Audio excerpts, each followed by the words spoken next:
welcome to Landscape Photography World. How are you going? I'm doing well. How are you? It's morning there for you? Yeah, it is morning. What's the time there? It is, the sun's gonna set as we're talking, probably. Yeah, it's six-ish in the Okay, afternoon. Yeah, nice. yeah. And I guess we might as well talk about it now. Whereabouts are you in the world? So I live in Central Oregon.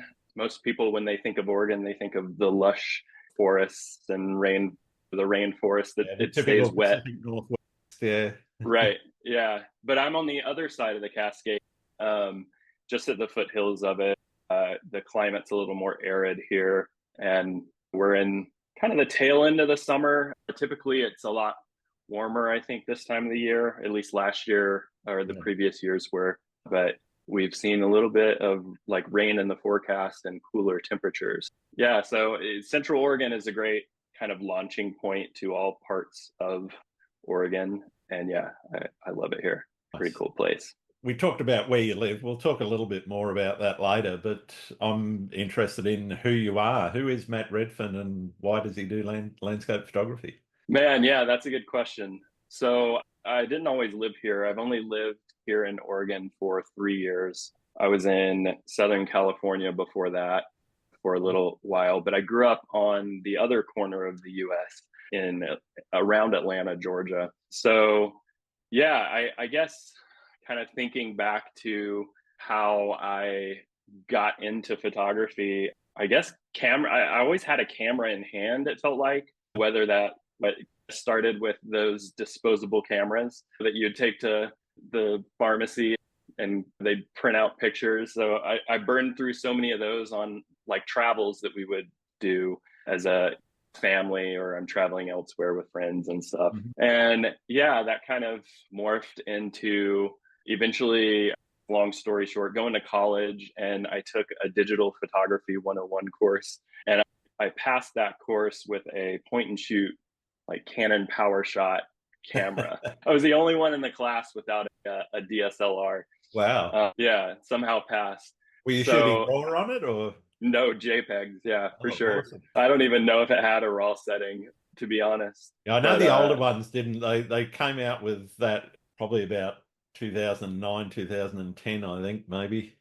okay, yeah, it would have been earlier than that this one came out. But yeah, I mostly used the camera pretty much from then on. I eventually got a DSLR, I guess a couple years later after that. But I did a lot of traveling, and a lot of my photography was more of just capturing travels. And Oh, I when I got the DSLR, I started learning how to use it manually and teaching myself as I go. But yeah, for the longest time, it was more of documenting travels. I lived a year in South Korea after college. huh? I would take photos of random stuff that I'd see that kind of, I don't know, made me, I don't know, want to take photos of those things. Whatever. It was snapshots, right? And Yep. there was really no like artistic kind of quality to them. But yeah, then fast forwarding, moving to California, I started spending more time camping and stuff, which is a return to who I was as I grew up. Our family took a lot of camping trips, and my parents or my dad's like big into hunting, and our family would go on hunting trips, and I was always in nature. And so, yeah, moving to California, I returned to those roots after being in the city and traveling for work and stuff before. And yeah, I started I think when I realized that I wanted to take photos of nature, I was taking astro photography shots. We'd go out to the desert, and my buddy showed me how to compose, and you see the Milky Way on the back of the camera, and it just your mind blows, right? Yeah. And that was really my entry point into doing nature photography. I Mm. don't really do as much of astro or really any. I haven't for a while now. Everything's shifted, but yeah, it went from taking pictures of things and moments and stuff like that to then more of a focus on, I guess, more expressive or artistic style of Yeah, photography. and you mentioned that move. It's always interesting to me how people make that mind shift. Some people start out with an artistic intent right from the word go, but I find in the conversations I've had, I've found that fairly rare. Most people start off like yourself, like I did. You document stuff that you see around, and at some point, the brain, something happens there in the brain that says, "Hey, this is actually not just a picture of Yeah. it or the picture of that place." How did Yeah. that mind change happen for you? So when I moved here to Oregon, again, 3 or so years ago, losing count, but a buddy here in town that I met when I moved, he and I now we photograph a lot of times together. We'll go on trips, places, and or we'll photograph locally. My buddy Alex Jones, he and I linked up and started shooting locally, exploring the area and stuff. And he had mentioned a book that he read by Guy Tall, More Than a Okay. Rock. And I I love reading. I yeah, so I was always looking for a book on photography at that time, and something to help me learn and grow and stuff. And man, that book just did it for me. It changed so much. I Yeah. think a lot of what I read in there just caused me to pivot to some degree. It wasn't like a defining moment of any sort. I was still trying to look for a lot more, the scenes, the waterfall scenes and stuff that you typically see around here, and I still will. But yeah, Guy Tall's work really changed the way I thought about, and I would dabble in the more intimate scenes, and as I did that, I started noticing that I could tell different stories that way. Yeah. Yeah, and through repetition of that, kind of finding more and learning more about nature. And I would go home from taking photos of something, and like again, I'm exploring this area. I'm not used to the types of trees that are out here, the moss, the all of the things. And so I'm photographing these tiny details or these more intimate scenes, and asking questions in those moments too about what is this that I'm photographing. And so it sparked a lot of curiosity for me. I would go home and after like finding something and research it to figure out what exactly that was. And as I did that more and more, I began learning more about the landscape here and just falling into where I am, I guess now, and still learning about it, but like deepening sort of a relationship with the landscape. Yeah, fantastic. Yeah. And in terms of that style, you mentioned very much a shift from where you started with astro and more documentary photography to that intimate scene. Obviously, Guy Tull was a big influence there. What other influences have impacted on you and made you go, okay, yeah, this is the direction I really want to take? Yeah. I guess backing up, there are a lot of influences. During the pandemic, when I was still in California, I watched a lot of YouTube. And coming to the Pacific Northwest, I was very familiar with Adam Gibbs' work. And that really, like being a guy that grew up in the forest and camping in the forest, I was ready to explore the forests of the Pacific Northwest. And so a lot of his videos really inspired me to do that. And yeah, so his work, I would say Alex Noriega was a big inspiration, still is. Sarah Marino, Eric Bennett, if Yep. you're familiar with him. And yeah, those are the ones that come to mind. There's a lot more to, like, I've taken several critique groups with Eric when he was offering those regularly. Yeah, right. And I learned a lot, through getting critique on my work and that sort of thing. So that was super inspirational as far as guiding me into a direction. But yeah, there are a lot of inspiration. So many inspiring photographers out there. Yeah, It's yeah. hard to limit it to a list. And do you have a process for setting creative challenges for yourself? Do you think about things in terms of projects, or are you more of an intuitive, more responsive sort of photographer that just walks around and says, "Oh, I like that. Bang, that's the shot." Yeah, I recently have been thinking of and starting collecting images for a project. It's something that I definitely want to do more of. I'm definitely a person that goes out and just into it, like find something that piques my curiosity and I photograph it. Yeah, and I've typically released single images at a time. I last fall was in southern Utah, and that was the first time that I put out a collection of images, but that was a collection, not necessarily a project that I had in mind. I do have a couple of projects that I'm very much in the early stages of collecting for, but yeah, that's the hope in the future. Yeah, yeah, cool. And you mentioned the communication side of things and trying to tell a story. I guess I got a bit of a two-part question here. One is, what is it that you're trying to communicate? And I guess, how much of your success do you attribute to your ability to communicate those stories? I've wrestled. Yeah, I had all these aspirations of, I hope my photos, I can tell a story that will inspire people to preserve the landscape. And I do have that. I wouldn't necessarily say that I've found a way to do that. Mhm. I think ultimately I photograph for myself mostly. I find that time in nature is, yeah, it's the best time. Like when I'm behind my camera and walking slowly on a trail, or backpacking or whatever it may be, those moments are like my favorite moments in life. And for me, it's more of just, again, a relationship to nature, and the whatever photographs come from that are completely authentic for my experience there. I aim to create some artistic, expressive photograph. That's my goal.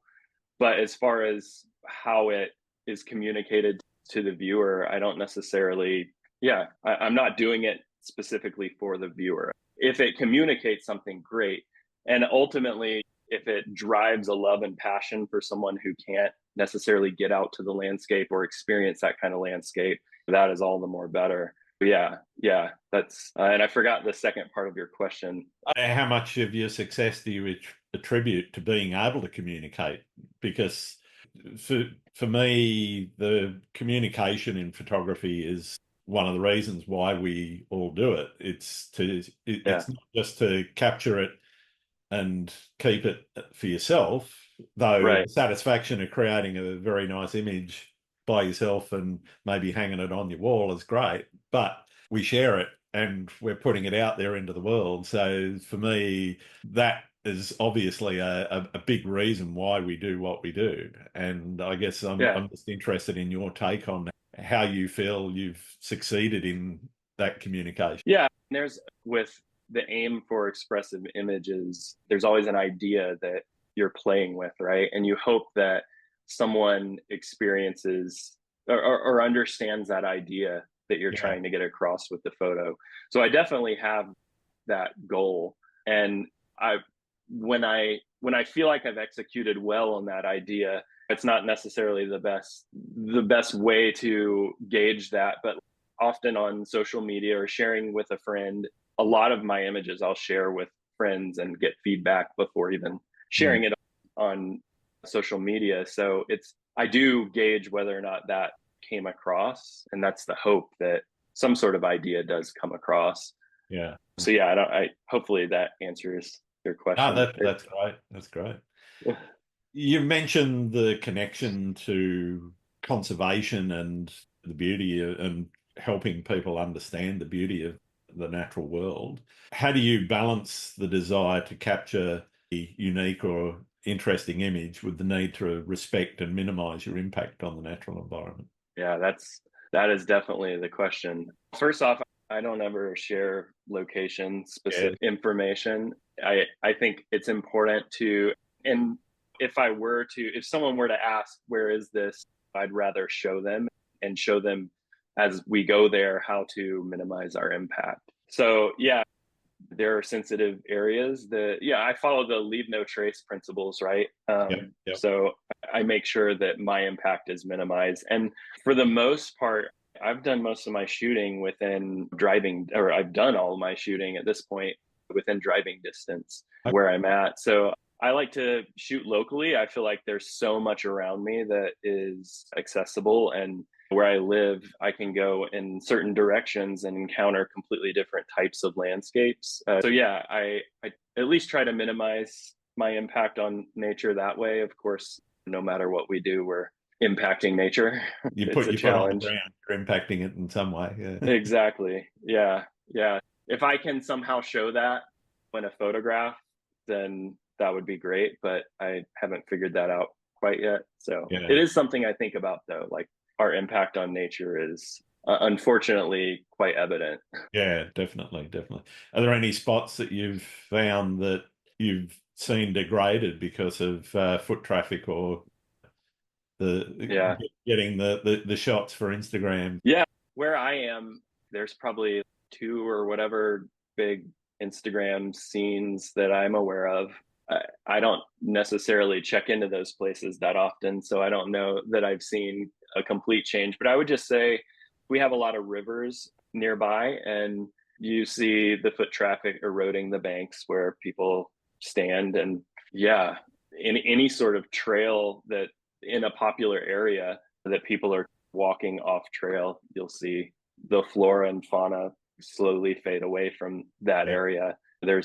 And then the big one is a lot of people around here, because of how dry it is, are people are the cause of most of the fires that we're yeah, experiencing. There's that.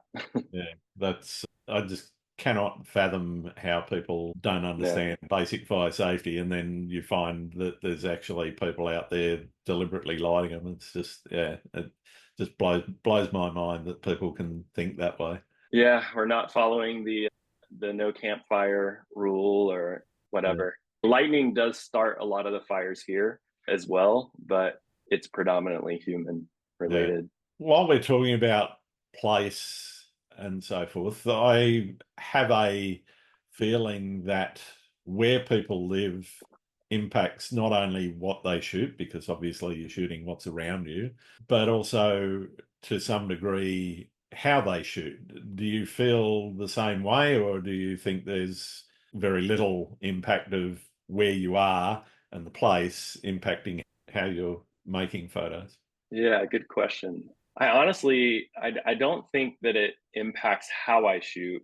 It No. definitely impacts what I shoot because I'm Sure. limited to certain things, right? But when I'm thinking of, again, my fall trip to Utah, my process in the field was completely the same as what I would typically do here, though I have less knowledge of the landscape there, or where, if I don't know what time of the day the light is where, or all of that. So you have to go into a landscape like that and figure it out. And maybe through repetition, you learn it more. But with, yeah, yeah. So I guess I don't really notice it myself personally.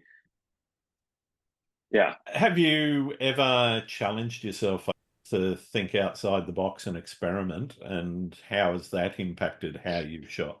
I definitely have. Most of the time when I'm experimenting, at least early on, there, even still now, but a lot of failures with trying something new. But I feel like you learn so much by doing so. I Yeah. have hard drive, or I have terabytes full of terrible images. That has been a lot of experimentation.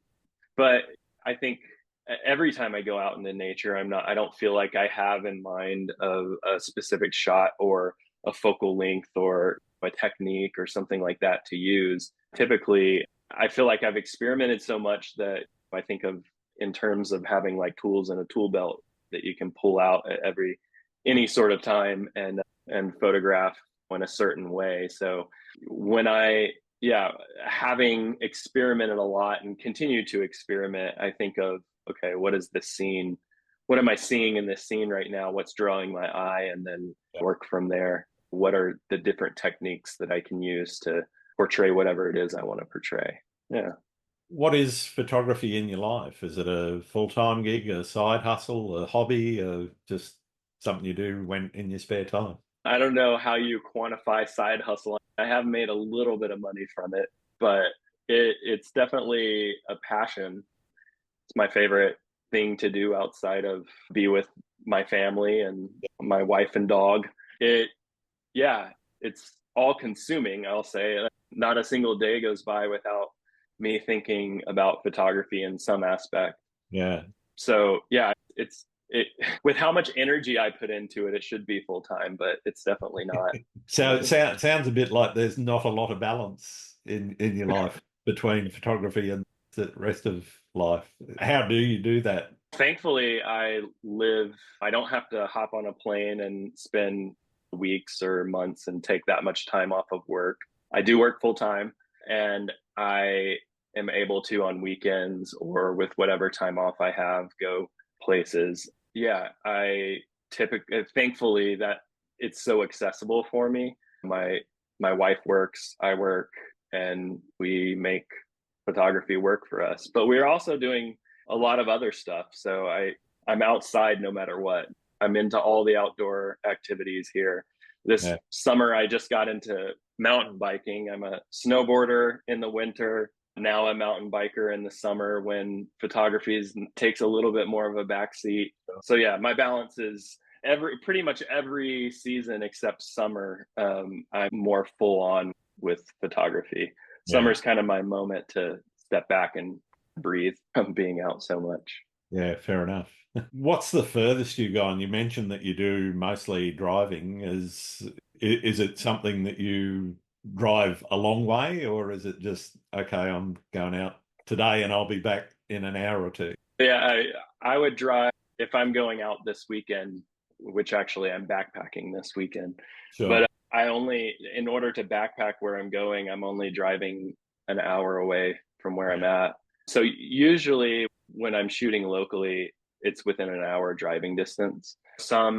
I just came back from in the spring. I was down in the redwoods and then shooting along the Oregon coast, and so that was the recent longest kind of travel. And then southern Utah, my buddy and I drove, which was quite a long drive, but it was great because with a drive like that, you can really get a feel of how the landscape changes and shifts. And yeah, that Utah would be the furthest that I've driven so far, but I don't want to go much further than that driving at least. Yeah, fair enough. Yeah. What's your most memorable photographic experience? I can't really think of one specific memorable experience. I would say my favorite experiences typically are when I'm alone in the forest. I'm thinking right now of, was it 2 seasons ago now, we have ponderosa pines where Yeah. I'm at. And there on this particular day, snow was like falling heavily, and it was a snowy, stormy day. And I'm out hiking through the forest by myself, and everything's super calm. And then all of a sudden the light just pops out of the sky. And yeah, so like I have memories like that are memorable experiences. Other memorable experiences are photographing with friends and banter around the campfire, that sort of thing. So Okay. yeah. What about horror stories? Have you had anything dramatic happen somewhere? Back when I was in California, a buddy of mine, this was back when I was still doing some astro photography. We we were camping in a popular area. We pulled up at night because it was quite a distance from where we were driving from. And so we're there pretty late, probably around 11 p.m., setting up camp. And there were neighbors nearby. And this was like first come, first serve, right? It Mm. was, and this lady or this car all of a sudden starts blaring music really loud, and it's the same song plays for 4 hours. And that was a weird experience, but then the experience goes on. We next morning, after it finally goes off, next morning the music is comes back on as she wakes up, and we're Same. scratching our head. Yeah, same song, same song. Awesome. So I can't listen to this song anymore. When it comes on, it's trauma. Triggering. Yeah, but turns out she was also a photographer, and yeah, the story goes on, but it basically she got really weird and awkward to where we were a little bit nervous for our Okay. lives, so we packed up and got out of there a little bit early. So that was the horror story, the only horror story that I can think of, Okay. actually. The only So time where something crazy. what weird? What kind of weird? Yeah. Like for that experience? No, what was she doing that was so strange? She wanted to show us a spot for photography later that night, and my buddy had a shot in mind. I was teaching my buddy how to photograph the Milky Way, so he Yeah. had a shot lined up that he wanted to make. And so we went out there with her, and he was photographing this, and this rock feature with the Milky Way in the background. And she started like shining her light at stuff, and he asked her please to stop, and Don't do that. she flipped out, Okay. and Well, yeah, I think something chemical was wrong there, but yeah. Okay. so it's people That probably are the explains the music too. that's why I typically now don't like to be around as many people when I go places. I don't know. People are always weird sometimes. Not always. No, I don't disagree with you there. If you could retire at one of the places you've shot, which would it be? Oh man. Oh, it's so hard to choose. Honestly, I think where I'm at now. Yeah, I love it. I'm not getting tired of it. There's always something new to explore, and even when I think I go back to the same area, I feel like I discover something new every time in every season. So right now, where I'm at, You talked a bit about your process not changing, going from place to place. What does your process look like? If somebody was following you around, would they be able to follow that process easily, or is it a bit random? let's see. As far as in the field, right? Yeah. As I'm out looking for photographs, yeah, my process is I'll go somewhere that Mhm. makes sense to go to explore, and I'll just start looking. I typically look for contrast, and whether that's light or color or contrast and shape or texture, Yeah. whatever. Typically, that's what catches my eye first. So I'm scanning the area, and I don't know it.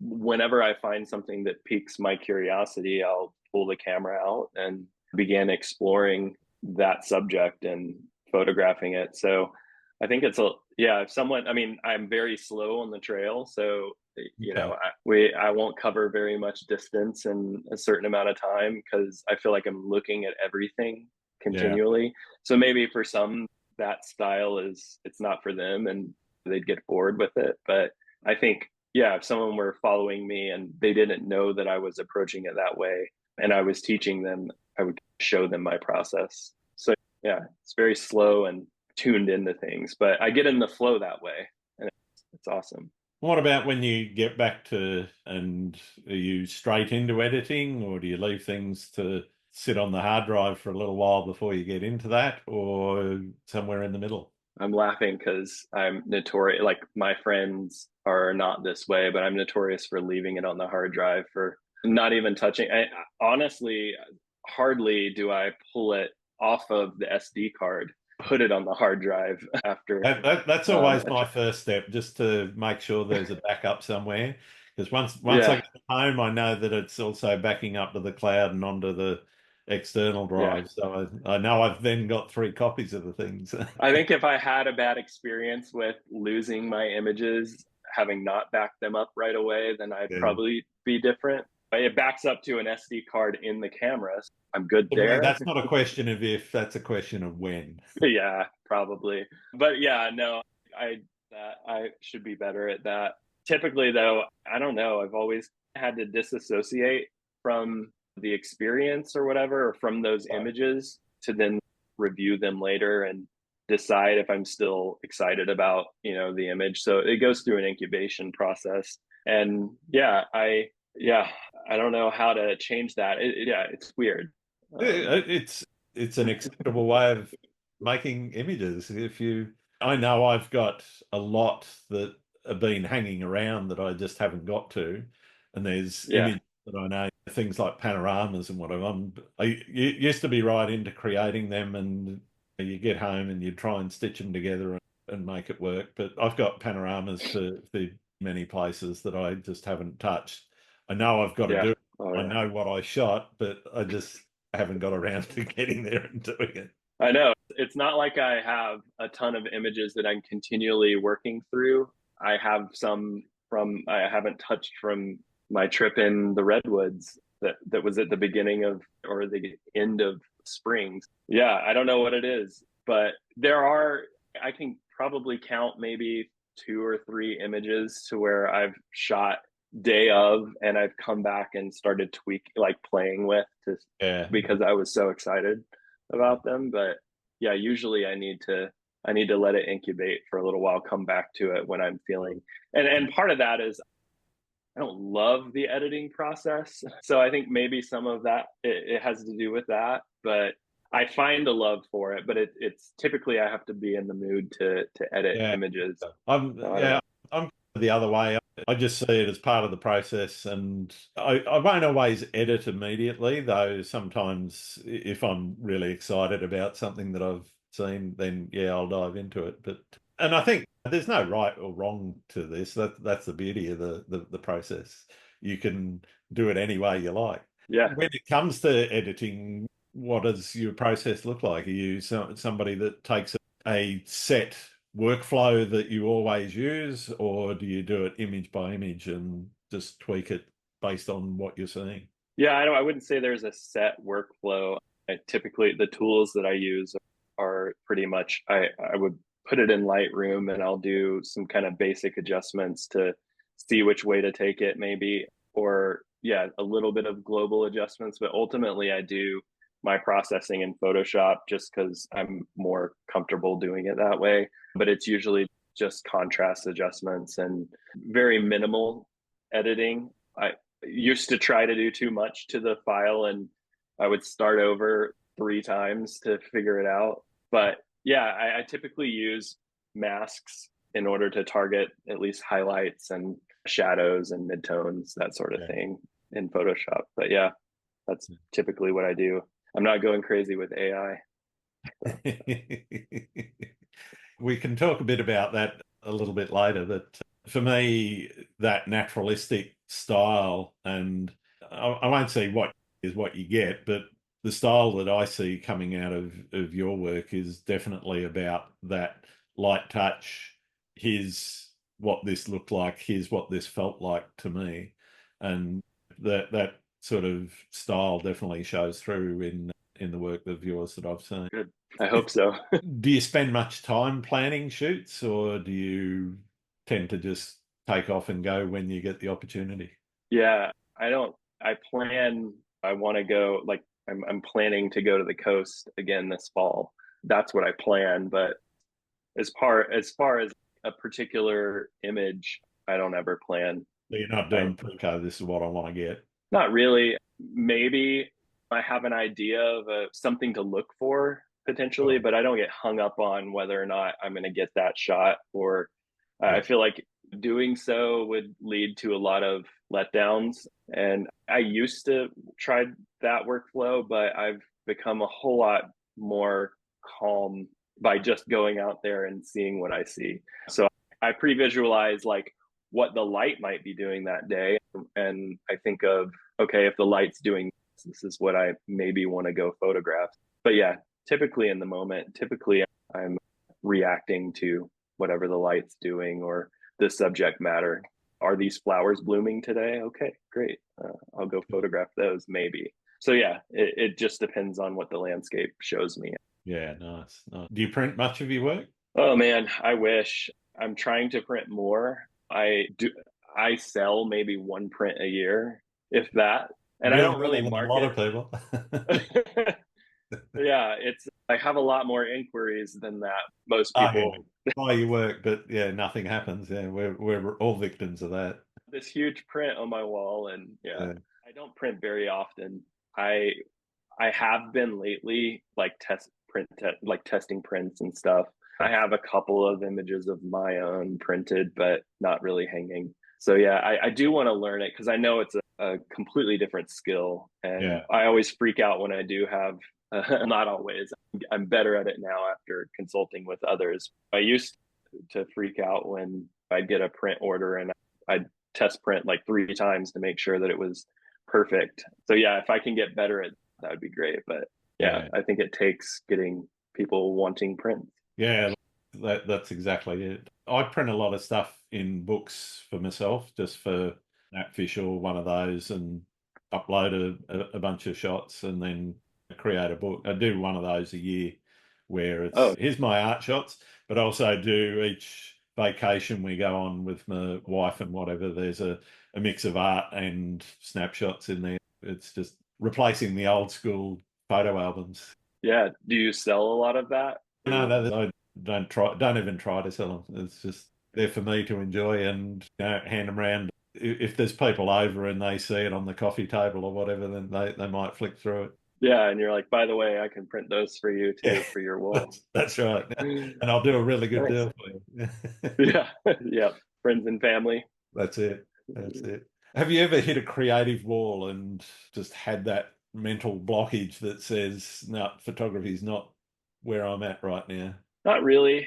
Again, summers I tend to be a little more uninspired just because things are very dry and drab here. Like I could get up into higher elevation, thankfully, because I live next to the Cascades. But then things are a little hard. I don't know. I haven't done a whole lot of exploring up there. The problem in the summers again are fires and smoke and Yeah. Yeah. that sort of thing. So typically, I don't get out as much. I don't know if that's necessarily a wall. I think it's more of just a forced break to some degree that allows me to be creative in the next season or whenever something rolls around, the next trip rolls around or whatever. But I think with my style of letting the landscape show me what to photograph, I don't feel like I hit creative blocks in that aspect. Maybe I tend to use the same composing technique or whatever for far too long and I can't get out of doing that. That's something I'm aware of that is potentially happening in my work.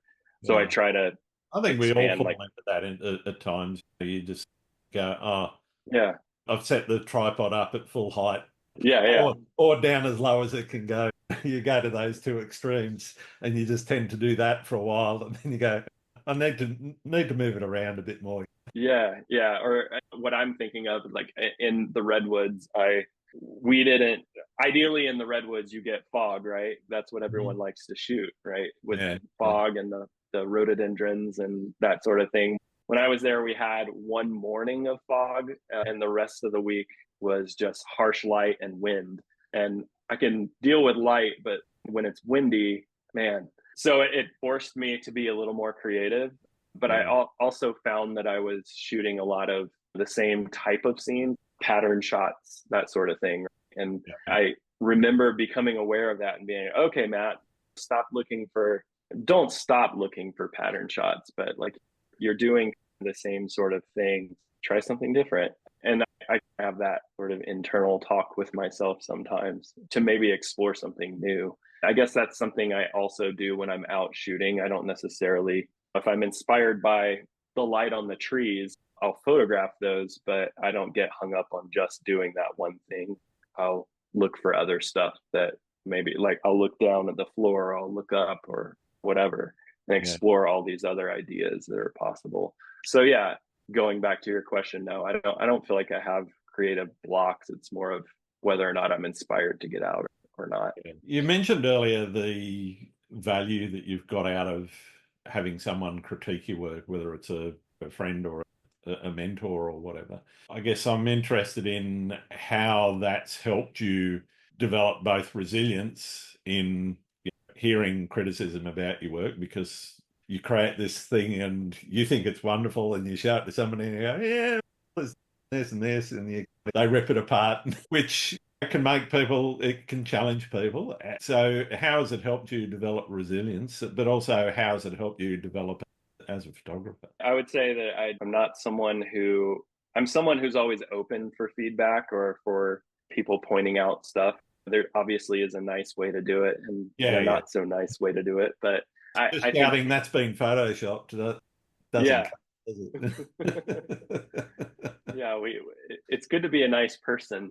So anyway, I went so long without seeking critique really. I would take photos, share the photos and think that it was the greatest thing. I don't know. I'm trying to think. Yeah, I think when I realized that the first kind of entry into it again was those critique groups and I realized okay, I have work that I'm happy with, but Sure. maybe if someone can look at it and point out what I could do to make it better, that would be it might be a little vulnerable for me to take those there. And but I think it's probably going to help me get better photography. And yeah, it was a little bit of a step, I would say, to sign up for something like that. But now that once I did it for the first time and I saw someone like Eric, he critiques so well. Like even if my image was absolutely terrible, he's not necessarily saying that. He's saying, okay, You maybe, do well, it what was your idea here? Yeah, Yeah. so they're guiding you through, what is your idea here? What is it about the scene that you really loved? Yeah. Let me show you Why did this. you take the picture in the first place? And Yeah, and so they give you ideas on how to either edit that, or maybe if were to go back to that spot, how to do it a little bit differently to get your idea across. So I think having someone guide you in that is super helpful. And continually, again, I never feel like oh, now that I've had those experiences with critiques, I'm good at it now, I don't need any more. I think yeah, as soon as you feel like you don't need any more critique, you're stagnating to some yeah, degree, or you think you've arrived but you really haven't. There's indeed. always, yeah, there's always, and it's constructive, right? I'm not asking people to roast my images, I'm asking people to let me know what they think about this, and Yeah. what is it I could do better. Have Yeah, you seen that trend in the last couple of weeks of people getting ChatGPT to roast their Instagram feeds? I have, yes, and it's pretty funny. I've seen some pretty funny ones. So, I even tried it myself, and I laughed at what it had to say. Of course, I didn't take it personal, no, but I, it's I did it myself, and I thought it was harsh but fair. yeah, yeah, it's insane the what it came up with. Yeah. Absolutely insane. Where do you see photography in society, and where do you see it going? Yeah, it's hard to tell. I would say, obviously, we have AI now. I wouldn't call that photography, but I think that it's making it challenging for people to distinguish between true photos and computer generated photos. It's Yeah. fooling people already. I'm sure I've been fooled by it. I don't necessarily worry that AI is replacing photographers. Maybe if you're a certain type of photographer, or if you're marketing your work a certain way, you're a little more, there are jobs that it will probably replace, right? If you're selling stock images somehow, like you're definitely feeling threatened, I'm sure. Yeah. But I think, I don't know, there's always going to be a niche of people that are still out there like me, who will be out there photographing nature as long as I possibly can. What I think I'm a little more worried about is where AI presents a world that's much better than our world or our nature, and people get awe and wonder from that experience more than they do their experience in nature. I can imagine in the future people wearing VR headsets to escape to nature, right? And Yeah. instead of wild places, which inspire me more. That's what I worry about with Yeah, it. I agree. There's very little chance that, and at least until I can't walk or can't wheel myself to wherever it is that I want to go to take a photo, that I'm going to stop. I'm always going to be out there, because the fulfillment that I get out of that is actually the reason I do it.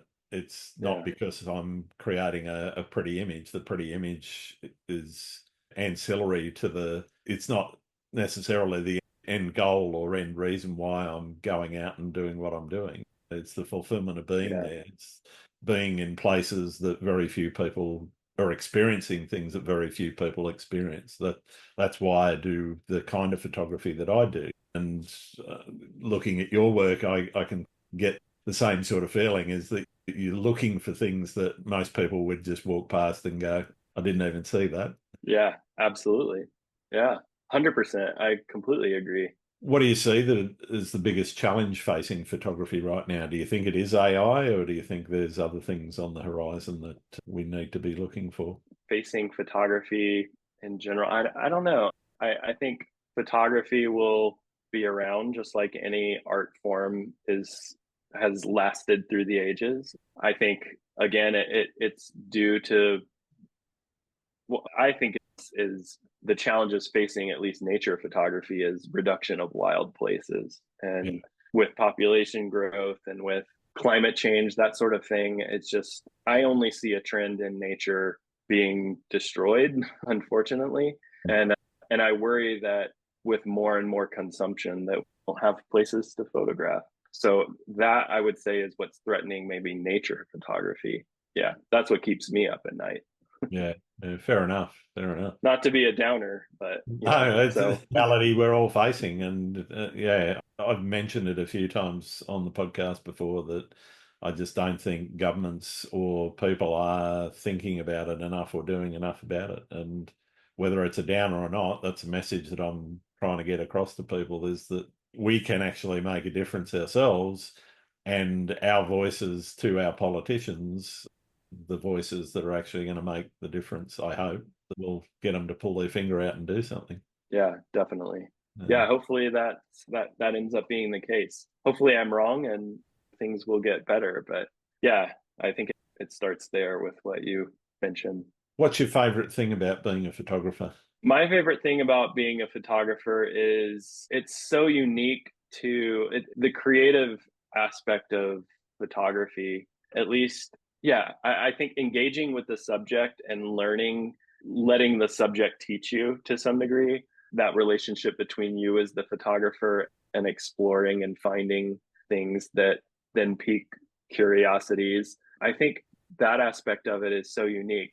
I think of, I don't know, maybe I'm wrong here, but like painting is more like in the mind, you're thinking of a concept, you're conceiving it, and you're putting it down on paper. The way that I photograph is I don't think of what I'm about to photograph. I see it and then I photograph it, and I it's like a relationship with that particular subject that Yeah. I think is cool because there's like curiosity there, there's exploration. That's what I love so much about photographing. Yeah, it's the relationship with the subject and being in the places that you get to experience doing that. It's all encompassing. What's your least Yeah. favorite thing about being a photographer?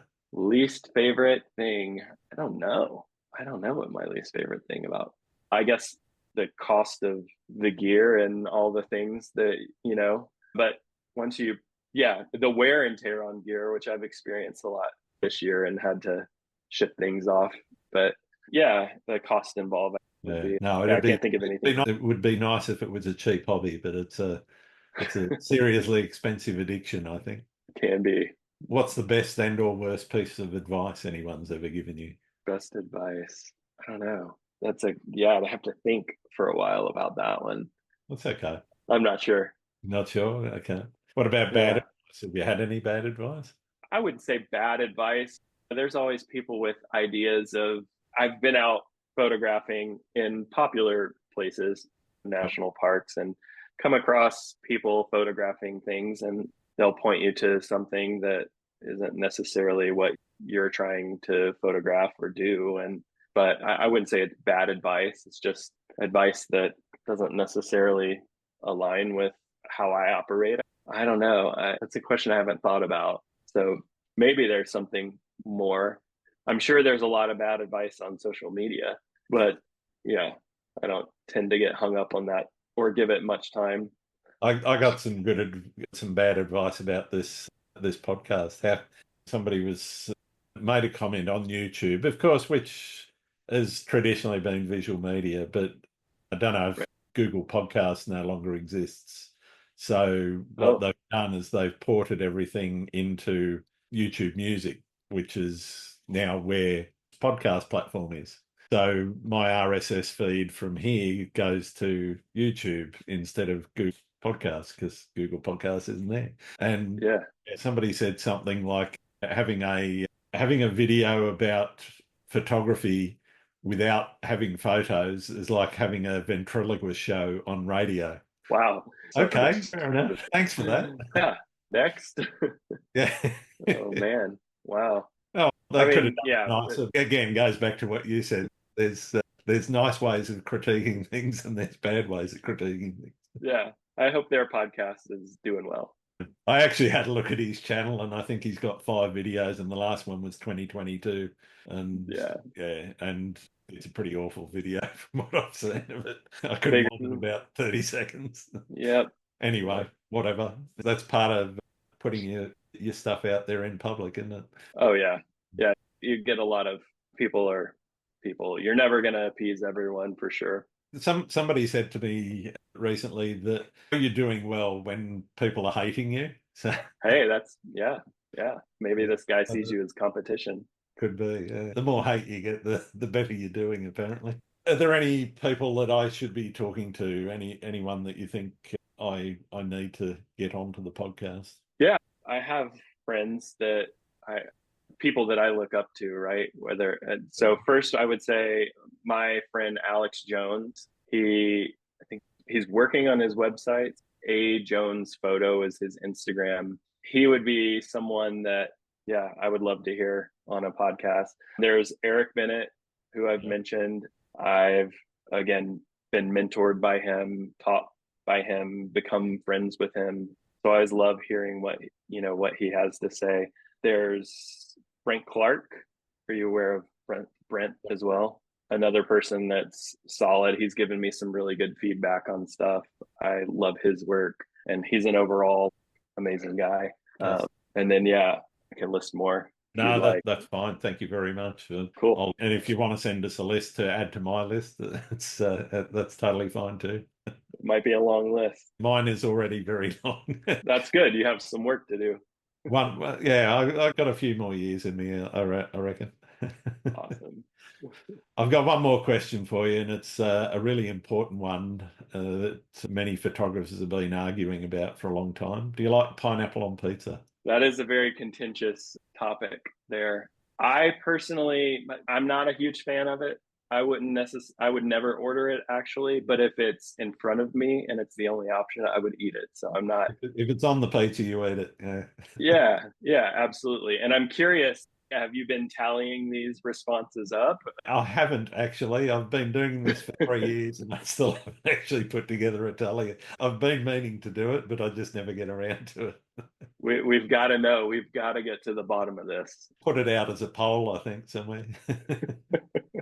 Uh, All right, it's been really great talking to you, Matt. Thank you so much for taking the time today. Where can people find your work? I'd say likewise. People can find me on mattredfern.com, my website. I'm also on Instagram. I have a Facebook, but I don't really do anything with it. But yeah, Instagram would be matt.redfern. But that's it. Yeah. Message me. I'd love to chat. I hope to see people on the trail. Perfect. Thanks very much, Matt. Thank you. Thanks again for listening to Landscape Photography World. I hope you enjoyed the show and keep listening because I'll be joined by some great guests in upcoming episodes. You can find my work in this podcast at gruntswinburnphotography.com, along with prints, photography gear, and my calendar, which is currently on sale now. I'm also on Vero, Twitter, YouTube, Instagram, and Facebook. I'm Grant Swinburne. Hope to see you out shooting soon.